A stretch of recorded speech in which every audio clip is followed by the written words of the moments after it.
The following is a special presentation of Tony Kurre Radio. Want the real story behind the sound bites and headlines? Let's find the facts. Remember, it's not a conspiracy theory if it's the truth. You are not paranoid or confused. You just need to know. Hello, everybody. It is time for Need to Know. Kip Kiefer with you as per usual. It's Monday morning. Feels like Ice Station Zebra here in my studio, but we're going to press on. If the icicles form on my nose, you'll know it's because I'm being stubborn and have not kicked the heat on down here in this subterranean environment, which is very good for equipment, by the way, but not so good for the equipment operator and the show host. A little chilly here.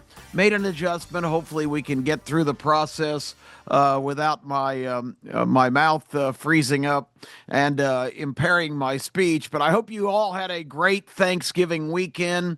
It's an important holiday, I think, for everybody to kind of regroup and get over a lot of the anxiety and confrontation and a lot of things that are happening right now in this country, and just kind of focus on the things that are really important. And we keep stressing the tri-themes, the founding principles of this country, which are pretty simple and pretty basic.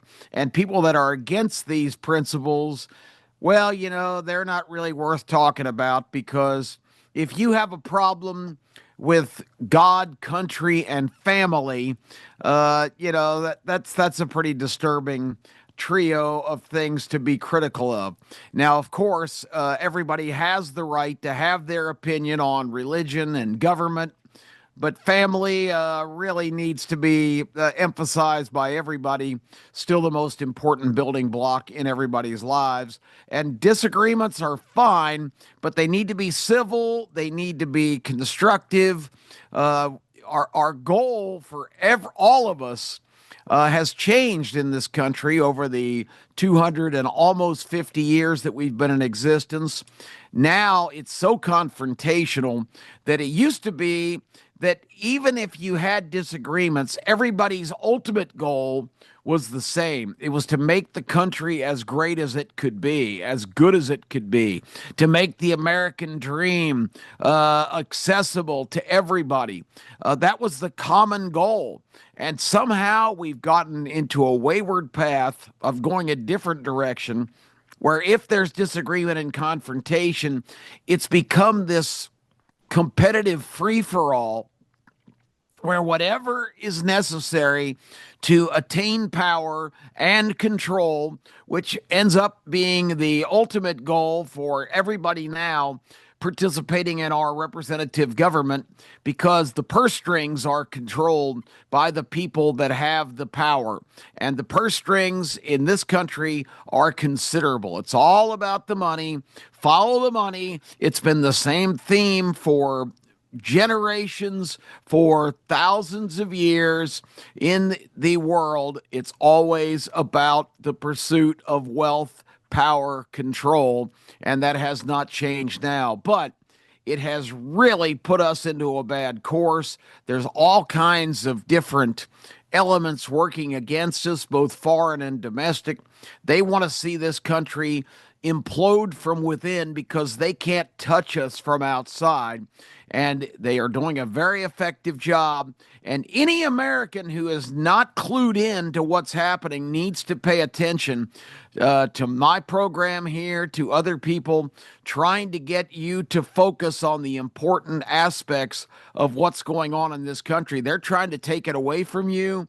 And I say they is a strange bedfellow amalgam of all kinds of special interest groups, of foreign people that want to take advantage of American wealth and strength and resources. It's just a real formidable lineup of people that want to upset the apple cart of what America was founded on and what we all enjoy, which is individual liberty and freedom. And so there we go, the pep talk that we usually kind of weave into these broadcasts every week, because everybody needs to be awake and alive now and stand up for their country and their rights and their unbelievable opportunity to live in the greatest country ever conceived. I'm going to do an ABC list today, a little alphabet lesson. I hope we're still teaching that in school. I think we're trying to explain why it's okay for Jimmy to have three daddies or two mamas or whatever, instead of A, B, C, D, E, F, G. But we're going to go by the ABCs today because I have a list, and amazingly, it's really top heavy in the A category. A lot of A words today in the headlines of things I want to talk about. And it's a little bit of a mixed bag, and we will go back and forth just a tad because I'm doing it alphabetically because that's the creative license that I'm choosing this week to present these topics that are on my mind that I think you need to know. So let's get started. The first one on the list is a term that you're hearing from every politician's mouth: Republican, Democrat, left, right, socialist, communist, pro-American, and that word is affordability. Affordability is the big issue in our country right now because it's just ridiculous. Nobody can afford to live in America now. It's too costly. It's too expensive. And Donald Trump, who's been president, this administration since January, he's almost to the end of his first year, and prices are just too damn high. The prices, you can't afford anything in this country. Well, guess what, folks? The impetus for high prices right now are something, if you listen to this show, I told you would be the case months and months ago, even before Trump was reelected for the second term. Not consecutive terms, of course, as he was out of office from 2020 to 2024, when the worst administration ever elected in 250 years by Americans, Joe Biden, the pretend president, the puppet, the marionette, the dancing bear out front, who lived in the White House and flew around on Air Force One, mostly to go back to Delaware to sit on the beach for 3 and 4 and 5 days at a time. The shadow administration run by Obama, surrogates, and people that were in his government. It was all stuffed full. It was the third term of a Barack Obama administration. In that era, Joe Biden and the shadow administration allowed inflation to balloon to close to 10%, the highest we'd had in over 100 years in this country. And I warned you at that time, even if there had been adjustments, and there were adjustments, by the end of the Biden administration, it was back down to around 3.84%.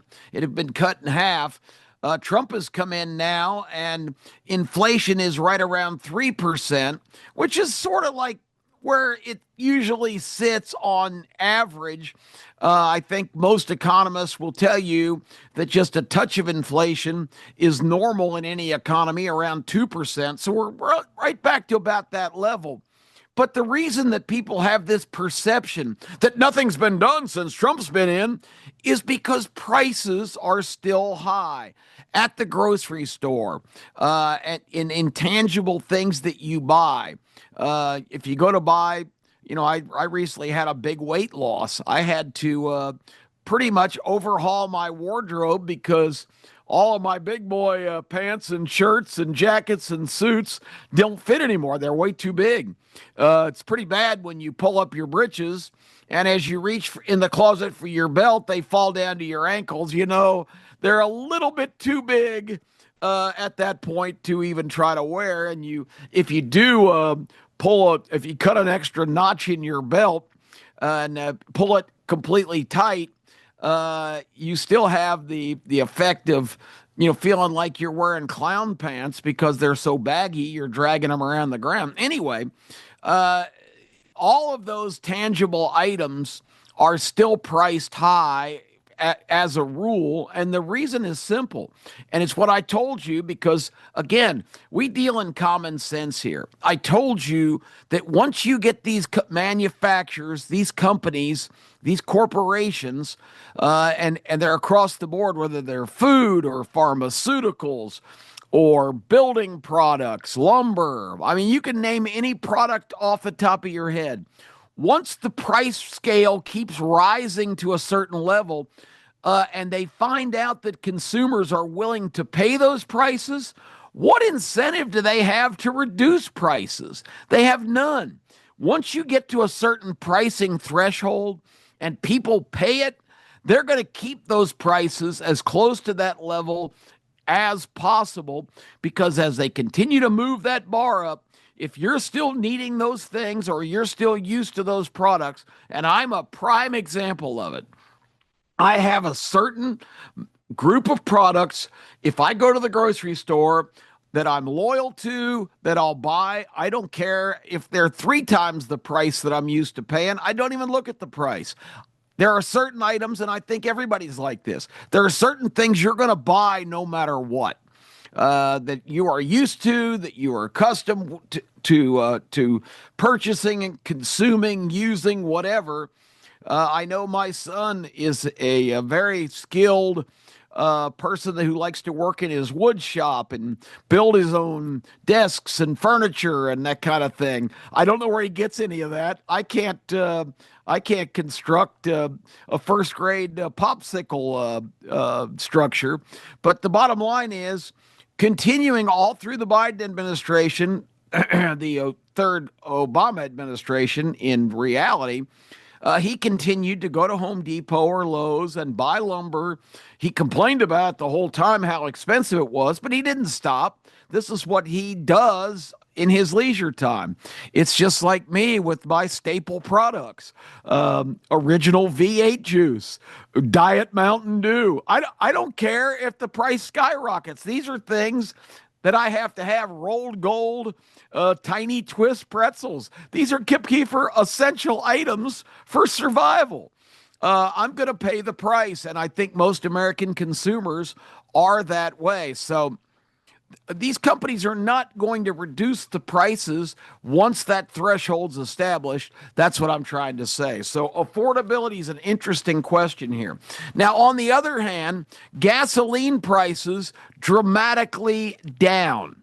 And when gasoline and energy prices are down, then there's going to be some natural adjustments where pricing is going to be somewhat reduced, not radically reduced, because once again, you're paying, they're going to keep playing it. But if the cost of manufacturing goods and the cost of transporting those goods to the marketplace is not as high, then those prices have the ability to come down. And you know what absolutely affects that at the end of the day? It's one major factor: free enterprise, free market, competition. A company, and there will be more and more popping up now, you're going to see a huge revitalization of American manufacturing in this next year. Trump has secured literally trillions of dollars of companies coming back here to avoid his tariffs and build products in the country. It's going to create tons of jobs. It's going to create prosperity, but it's also going to create something more important: competition. Competition is the key.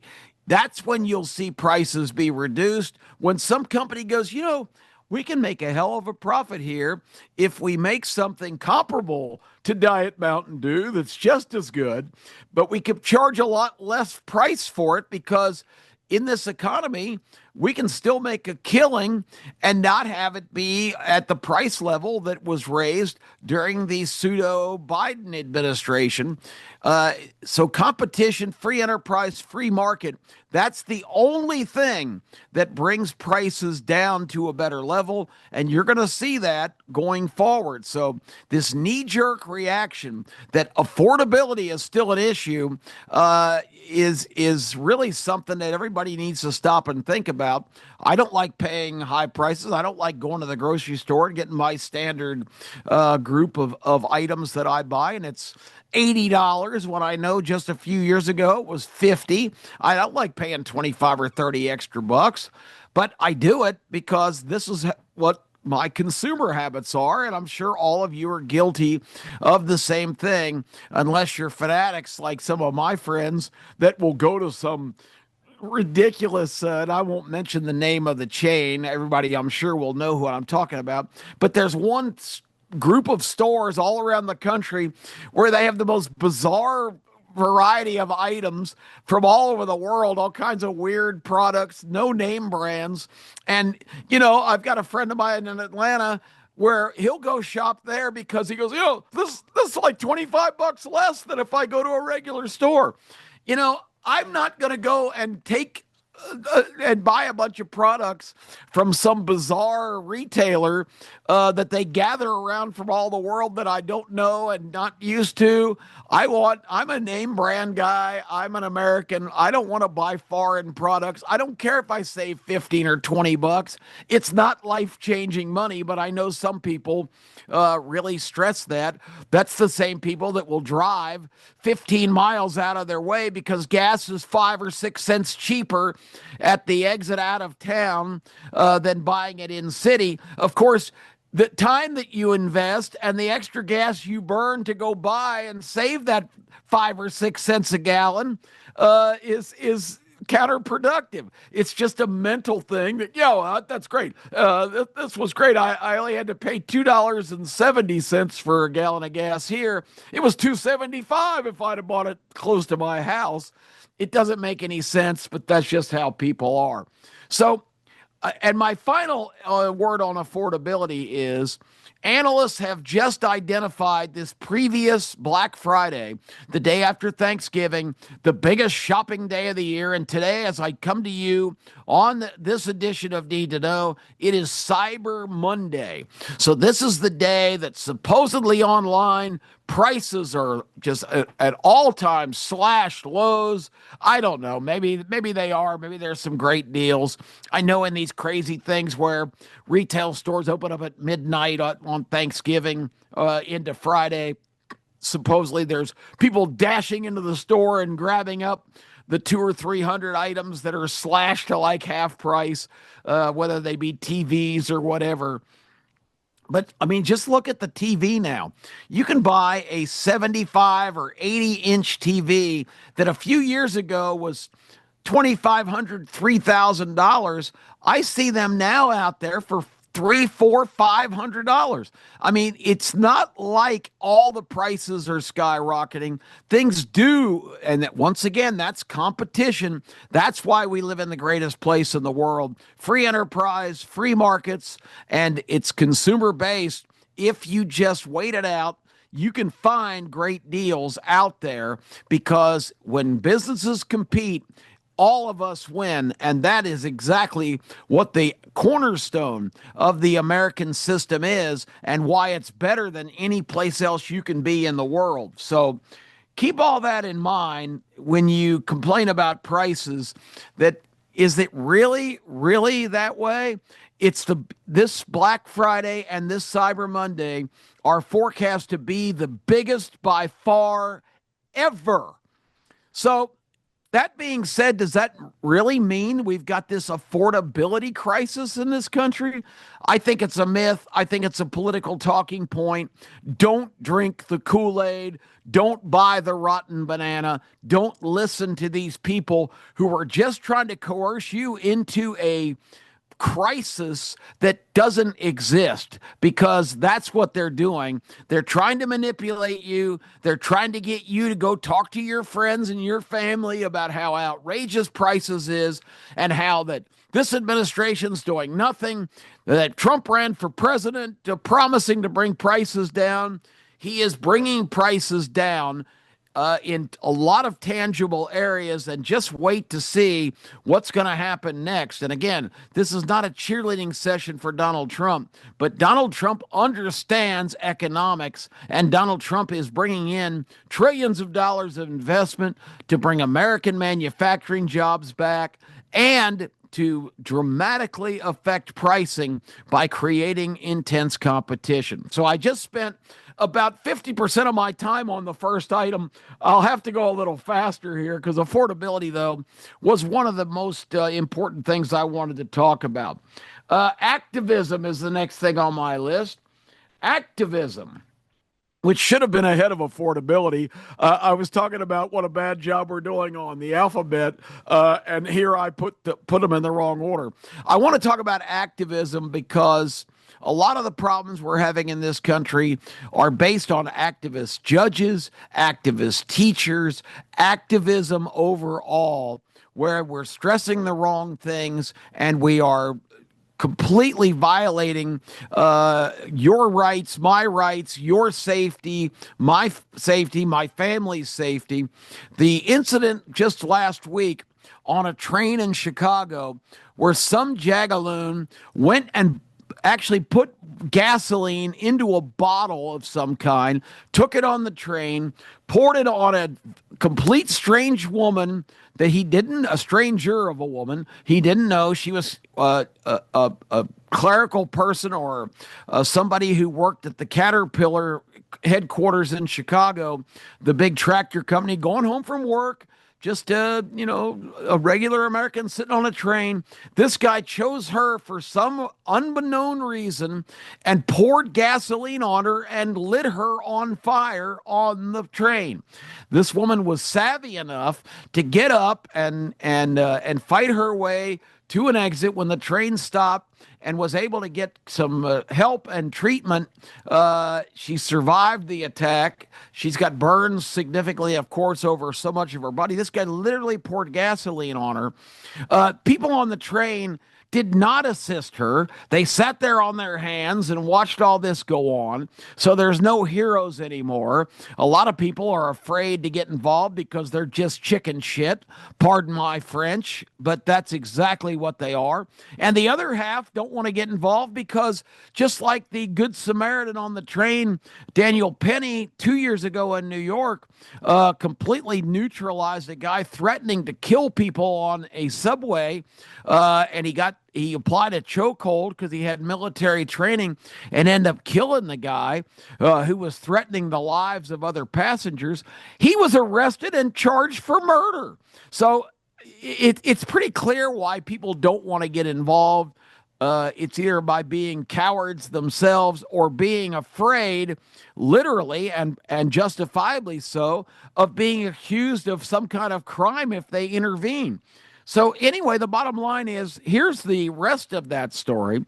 This guy had been arrested in the previous 9 years, get ready for it, 71 times. This guy has been hauled in for various crimes, violent and otherwise, robberies, assaults.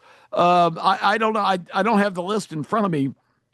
But he'd been arrested 71 times in 9 years, and convicted in court 14 times of various offenses. And yet this guy is walking the streets because some DEI activist judge said, well, if you just check in here regularly and wear this ankle bracelet, we're going to release you and keep you from being incarcerated.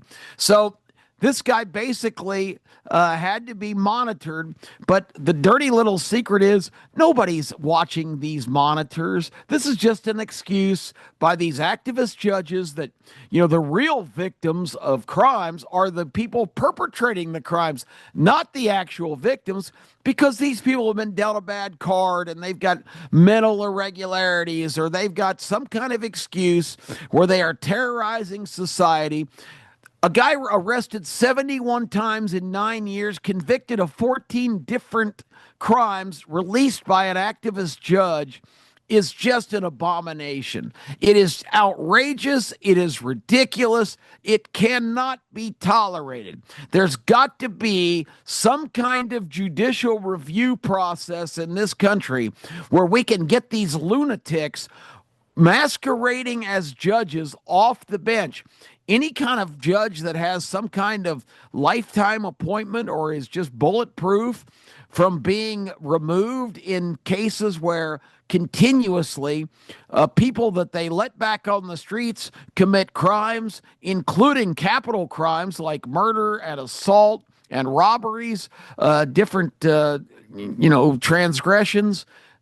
These judges that are responsible for this and pile up a record of this kind of activist behavior, we need to have some kind of mechanism to get them the hell off the bench. There's got to be some kind of review, I don't know, every 3 years, every 5 years, where people look at what they've done, look at their cases, look at the implications of what their decisions have meant, and do something about these judges that have to be removed. If you're some kind of idealist and you have weaseled your way into a judge's post and you don't base decisions on common sense and law and order, you have to go. You cannot be an activist judge sitting in a courtroom making decisions on what feels right or what is sympathetic or is compassionate.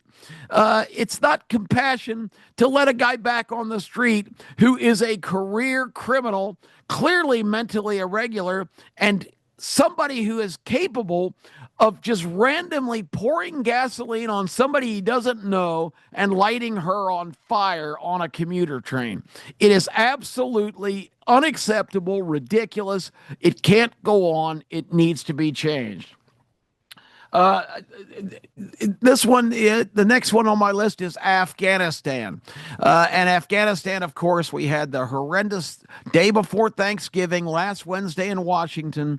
2 National Guard soldiers who are only there to be keeping order in Washington, not really being involved in day-to-day law enforcement, just presence for security, almost like you have, rent-a-cops at private businesses that are just there to create the illusion of security. These are National Guard. Okay, think about what those 2 words mean. National Guard. And these are people that are enlisted in part-time or, limited military situations. They're being compensated. They are, there to be called up in case of emergencies. And in Washington, D.C., in Chicago, in New York, in Los Angeles, in San Francisco, there are emergency situations where crime has become so rampant, and now Portland, Oregon, of all places, crime has become so rampant that cities need help. Traditional law enforcement, because of budget cuts, do not have the manpower they used to have. And even if they did, things are so bad in some of these cities, particularly Washington, Baltimore, and Chicago are the biggest offenders right now, New York right in there too, that the presence of National Guard troops on the street gives you an extra layer of protection. And that's think about what these soldiers are called. The National Guard. just by definition. That's what they're doing. They're standing guard on the streets to let criminals know that you're not in control of these streets. Our National Guard is on hand to be providing protection and presence for regular consumers. The murder rate in Washington in the 4 or 5 months that the National Guard has been deployed is down 65%. There are people walking around alive now who would be shot, stabbed, strangled, dead if not for the presence of these soldiers. And even the ultra liberal mayor of Washington, D.C., Mayor Bowser, who was completely against this idea, has come around. She's an extreme left Democrat, and she says, wow, I was completely wrong. The presence of the National Guard has made this city so much safer and so much better place. So last Wednesday, the abomination of an Afghani national who should not be in this country, whose stay here had expired in September. He was supposed to be sent back to Afghanistan, which I understand is a very volatile situation since we just abandoned it under the pseudo administration and left $8 billion worth of military equipment and left the Taliban in charge, who took over the government in just like a day as the Americans were bailing out.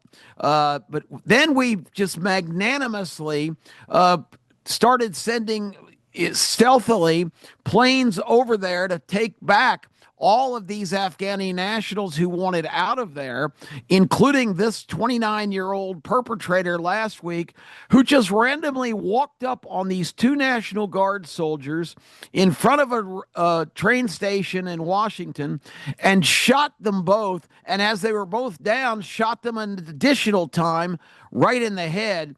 It killed the 20-year-old young lady from West Virginia from the West Virginia National Guard, who this was a big adventure. She grew up in West Virginia at 18 years old. The day she got out of high school, she signed up to be a National Guard soldier.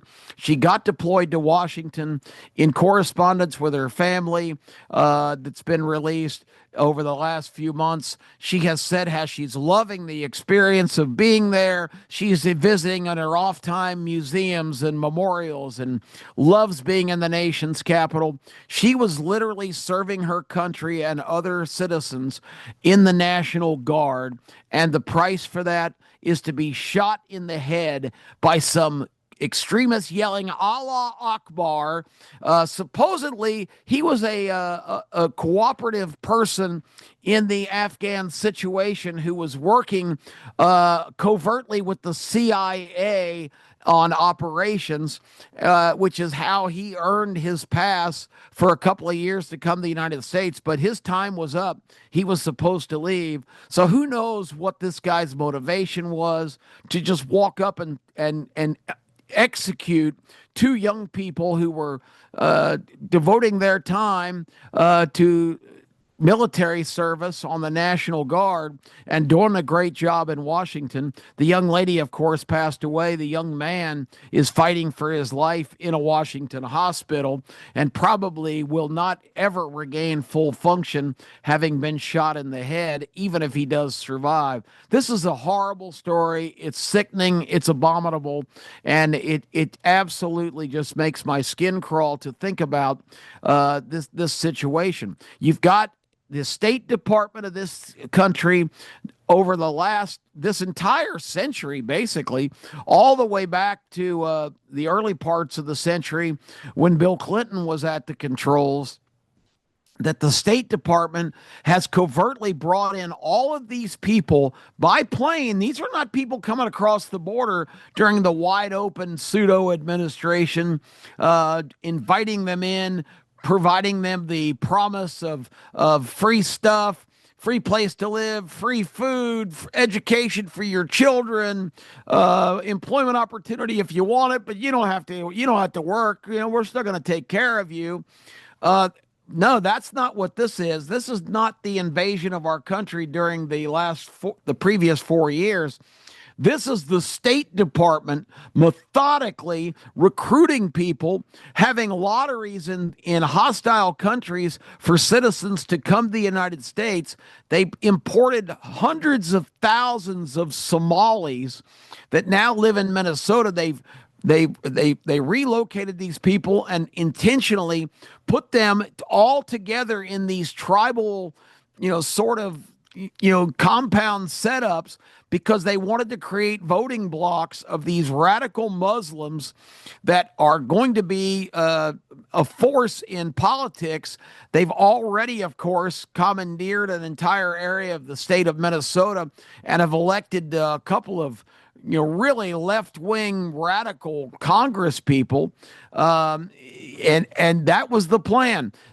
It was to bring in all of these new people, and the dirty little secret, which we've been telling you about on this show the last couple of weeks, is to secretly get them Social Security numbers, which is highly illegal. A non-citizen cannot have a Social Security number, but once they get those to them, they can get driver's licenses, they can register to vote. These people, a lot of them got a fast path to citizenship, but a lot of them don't even have citizenship, but still now have the full rights of citizenship.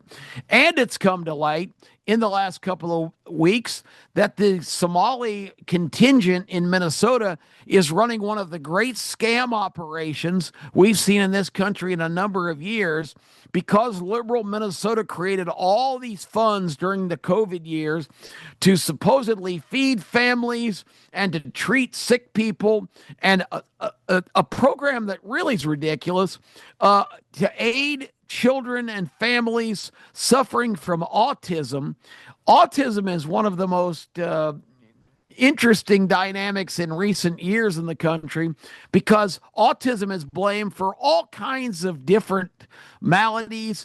If a child's behavior is just a little bit different, or they have some different ideas, all of a sudden the pharmaceutical companies make a huge score because we're pumping them full of all kinds of drugs. Oh, this child's autistic. We've got health officials saying, well, this is probably traced back to this or that, or this chemical in this food, or this additive. Basically, autism has become the catchphrase, the place to assign all blame for any child who's a little bit different, and not to suggest, because I don't want anybody accusing me of not being sympathetic. Autism is real, actual autism. But autism now is being chalked up as just like this generic category of anything that any child suffering from any kind of condition is getting written off to. Anyway, between autism and supposedly feeding people that are in desperate need, and also providing another fund to weather the storm of COVID, Minnesota created this giant fund of assistance money. And basically, the Somali population there has been milking these funds all the way now up into 2025, 4 full years after the COVID crisis has gone away. These funds continue through federal monies and state money in Minnesota, continue to be piling up big assets, and there are now clear evidence that this Somali contingent in Minnesota has been profiting to the tune of tens of millions, even hundreds of millions of dollars as they continue to draw money out. Somebody used a great analogy. It's like the continual filling of the cookie jar and the continuing emptying of it by this one group of people. It's one of the great scams of all time that they are inventing individuals to access these funds. So these are really crime syndicates that we've set up on purpose in the country, and it's really sad, because another one of my words in the A category is assimilation. It used to be that people came to this country wanting to become Americans, not to come and be a Somali or a Mexican or a Guatemalan or a Palestinian carrying around flags from their country, rioting, raising hell, protesting with destructive intent, throwing bricks. This weekend in a protest in New York, groups of people in these protest situations parading around with their own flags, throwing planters, the big giant concrete things that flowers outside of buildings are in, at ICE officers, at police officers, assaulting law officers. We never tolerated the assault of law officers in this country before. It should be instantly a offense that anybody in this country from one of these foreign countries, particularly ones that are here illegally, that is automatic ejection. It's just like in a ball game. If you throw a punch or you commit a targeting foul, you are out of the game. And that's what we need to get to here. But no, some activist judge will say, well, it wasn't their fault. This is an emotional issue. This is the fault of people making the laws here. And it's the Trump administration that's driving these people. It's all the bad rhetoric, but that does not justify bad behavior. It should be instant ejection. Don't pass go. Go to jail, don't have due process, don't go before an activist judge. You get shackled and you get taken right to the airfield, put on a transport plane, and ejected from the United States of America. That's the action that needs to start taking place. And if there's some exceptions or some people that fall through the cracks, so be it. But we've got to get this country cleaned up. It's out of control. It's activism, and it's not organic. It's not happening by accident. It's all by design. Once again, power, control, and ultimately, people with power and control have the hands on the purse strings, hands on the money, hands on the asset. That's what it's all about, and that's what we need to wake up, smell the coffee, and avoid. I had a whole bunch more on my list, but I could ramble on for hours, and I don't think the proprietors of the network will be very happy with me. So I'm going to sign off now. We'll continue with the alphabet. That got through most of the A's. Remember, it is affordability. It's Afghanistan. It is adaptability. It is activism. And it's all of those things that right now we all need to become focused on so we can take our country back and keep these people that are trying to take it from us. And believe me, heed my words here. If you are dissatisfied with America in its current state, then just keep your head in the sand. Don't get involved. Don't be courageous and step up when it's time for your moment. And all of us will have that moment when some blowhard's telling you that everything's terrible, and you're just nodding your head because you don't want to be confrontational. Well, get over it, because you need to stand up for your country, for your family, for your God, because these people coming in our country now will never assimilate. Particularly people from the toxic part of our world, the Middle East, who once again have no tolerance for your ideas, your religion, your belief in your country, for free enterprise, for freedom of religion, for freedom of speech. They believe that if you don't believe as they do, you're an infidel and don't even deserve to live. Keep that in mind as you process what we're going through in this country right now and how we need to take this country back and get these people the hell out of here. I sound like an ugly American, guilty as charged. I want my country back, and I'm not going to be tolerant of anybody coming in here and starting to throw their weight around and act like they have some kind of right to tell us how to run our country. They don't belong here, and I don't think they should any longer be welcomed here, because we know what we're doing. We created the greatest country in the world, and to keep it, we better all step up and do our part to make sure that the United States of America will continue to be what it was intended to be, the greatest country ever conceived. I'm Kip Kiefer. That's Need to Know for this week. We'll have more next week. Thank you all for tuning in. It's December, the holiday season. Let's kick it in and live it to the fullest. I'll talk to you next week.